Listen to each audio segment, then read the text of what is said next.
Árni Björn Pálsson, landsliðsmaður Íslands í hestaíþróttum, hvað þú sætt og blessaður? Blessaður. Nú hefur þú lokið forkeppni í fjórgangi sem og sýnt hana Elju frá Sauðholti í flokki 7 metra hryssa. Ef við byrjum á Flaum, hvernig fannst þér takast til með sýningun á honum? Það voru góði punktar í þessu. Feti var gott fannst mér og stökkið náttúrulega alltaf í mjög háum klassa. En þetta tókst ekkert alveg 100%. Það var rosalega heitt þegar við sýndum prógramið inn á vellinu. Kannski hitaði aðeins svo mikið upp, það var svona meiri frískleiki inn í uppbytunarhringnum. Við erum með svona uppbytunarvöll sem við getum aðeins svona fundið hestinn og áður en við förum inn í kólethringinn. Kannski var ég bara búinn að dvelja það örlítið of lengi. Þannig að en samt nógu gott til þess að standa efstur. Þannig að þetta var nú ekki ómögulegt, en við getum meira. Nú náttúrulega þetta var fyrsti keppnisdagurinn sem var fjórgangur, það líður aðeins tími fram til úrslita sem á sunnudaginn. Hvað þarftu að hafa í huga núna meðan að þú fram á sunnudag? Hvað áherslur hefur þjálfaran mikið og annað?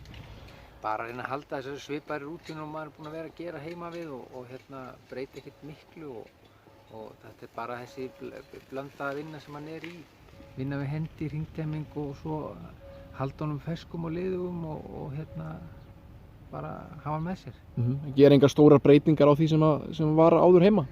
Nei, ég held að það borgi sig að reyna að halda sig við eitthvað plan sem maður búinn að búa sig til og geta leitað í það. Svo varstu með hana Elju frá Sauðholti hér í gær í dómi fyrir yfirlit sem seinna í dag, er það ekki rétt hjá mér?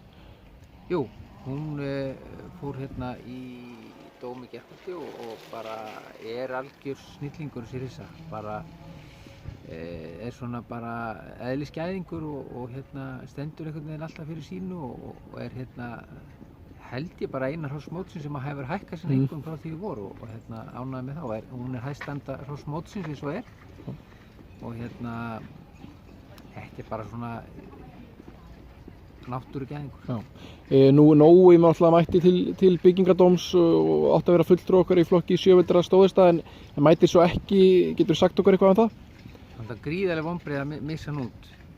Við vorum bara mjög bjartsýn með hans gengi á mótinu og búinn að vera mjög góður og frábær gæðingur, Nói.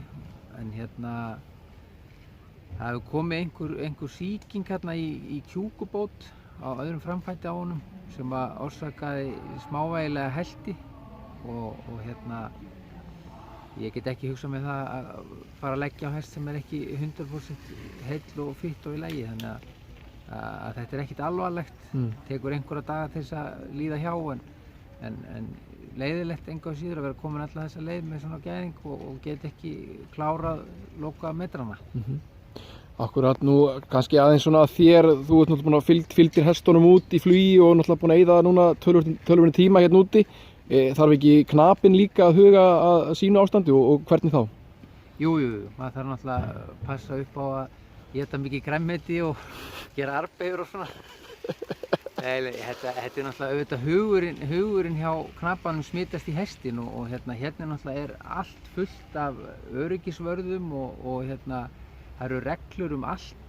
Það má ekki þetta og það má ekki hitt og það mjög auðvelt að verða svolítið sveimhuga og láta svona hugan reika meira frá verkefninu.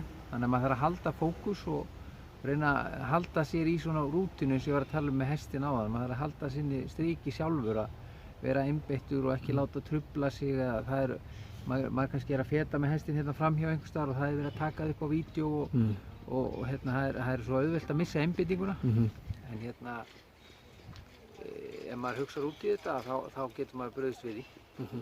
Árni Björn Pálsson, við þökkum þér kærlega fyrir spjallið og óskum þér góðs gengis áfram á mótinu. Kærar þakkir.